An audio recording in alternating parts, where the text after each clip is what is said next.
second in London and fourth here. How do you compare, contrast?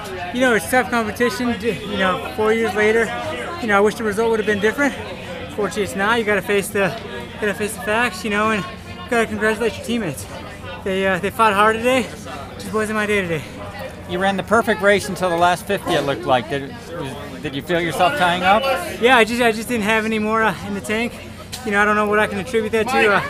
You know, I know I've had a rough year, you know, since the beginning of the year, but you know, the last couple of weeks have been really consistent. So, you know, it just happens, I guess. How strong do you think the group is going in Rio is? Well, after today, I think they're very strong. You know, if you look at my record, this is my first year finishing in the top, or in the first year finishing fourth after 10 years. So for the fact that I got beat today in such a tactical race, it goes to show that this group is very strong. You're battling with fans down the stretch there.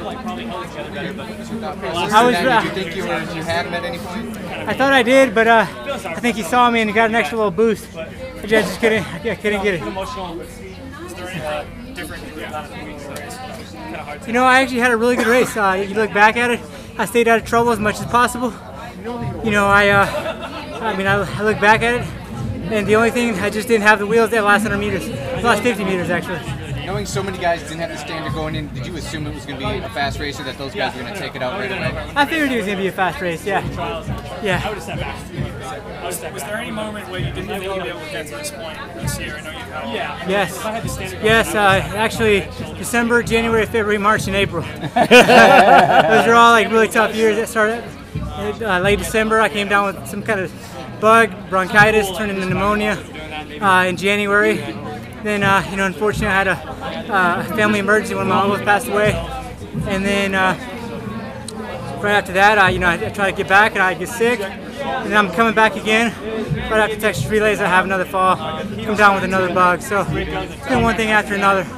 We were rotating back. So you haven't had your season played out even after going through all that? Stop that. You know, considering everything, I didn't even think I was going to make it out here. So I'm super happy with the result. Obviously not content, but happy. When and why did you make the coaching changes this year? So that was in February. You know, things weren't going right with my previous coach, and but we ended on good terms. And you know, the great things, I was back with Ryan Ponsonby. He got me in shape as quickly as possible. You know, unfortunately, the time just wasn't there. Was it hard to manage that on top of the other things that were going on? You know, I think it was a pretty easy transition just because I've known Ryan. Big props to him. I mean, just the way that he's been, you know, he's just a hard-working guy. He's very detail-oriented, and he brought me back the best he could.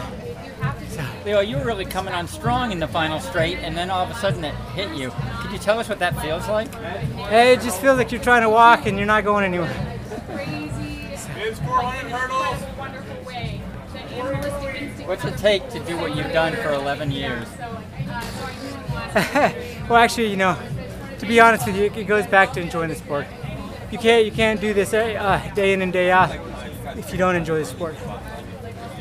Is it going to be strange for you watching the Warriors on TV? Is this the first team you've missed since you started as a pro? Yeah, very strange.